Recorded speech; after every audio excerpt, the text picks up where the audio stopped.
Hello dear students, in this video I am going to explain about selective repeat protocol SR. There are scenarios in which go back and itself suffers from performance problems. In particular, when the window size and bandwidth delay product are both large, many packets can be in the pipeline. A single packet error can thus cause go back and protocol to retransmit a large number of packets, many unnecessarily, right? As the probability of channel errors increases, the pipeline can become filled with these unnecessary retransmissions. Selective repeat protocol, that is SR protocol, avoid unnecessary retransmissions by having the sender retransmit only those packets that it suspects were received in error, that is, were lost or corrupted at the receiver.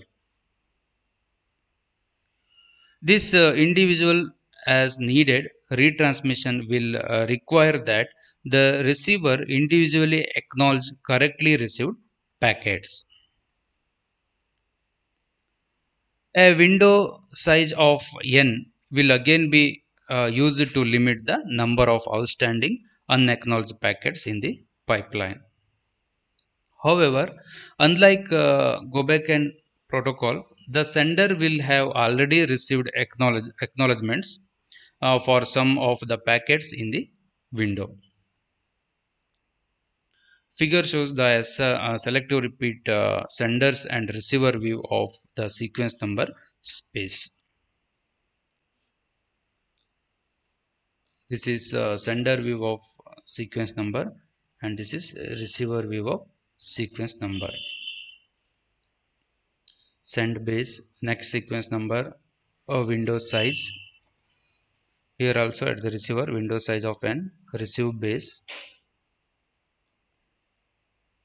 These all are already acknowledged packets, and these all are sent but not acknowledged yet, not yet sent, and not usable.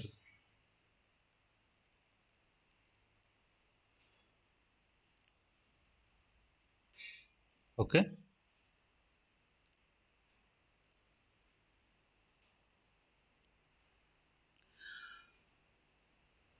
Selective repeat sender events and actions. First one, data received from the above. When data is received from the upper layer, the selective repeat sender checks the next available sequence number for the packet. If the sequence number is within the sender's window, the data is packetized and sent. Otherwise, it is either buffered or returned to the upper layer for the later transmission, as in the go back and protocol. Next, timeout.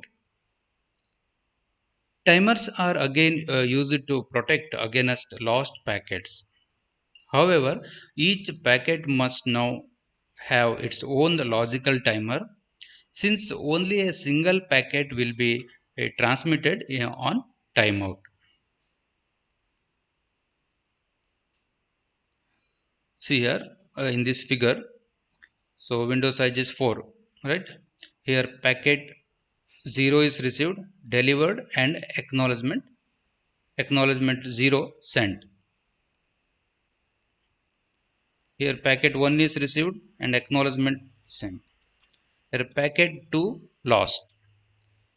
Here packet 3 received and acknowledgement sent. And here packet 4 received and acknowledgement sent. Right? See here packet to timer timeout.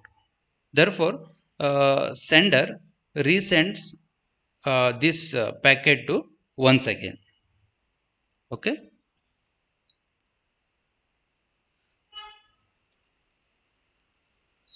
see here, since only a single packet will be transmitted on timeout, as a single hardware timer can be used to mimic the operation of multiple logical timers.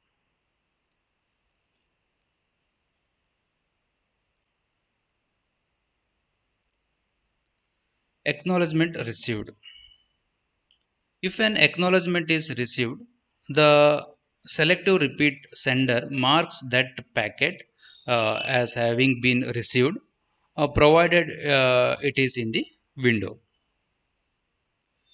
If the packet's sequence number is equal to send base, the window base is moved forward to the unacknowledged packet with the smallest sequence number. And if the window moves and there are untransmitted packets with sequence numbers that now fall within the window, these packets are transmitted. Next, select to repeat receiver events and actions.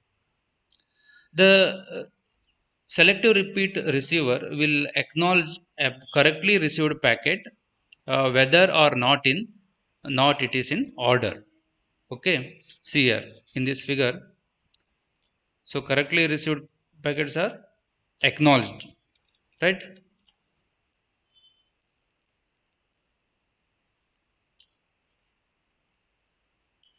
Out of order packets are buffered until any missing packets, that is packet with lower sequence numbers, are received, at which point a batch of packets can be delivered in order to the upper layer.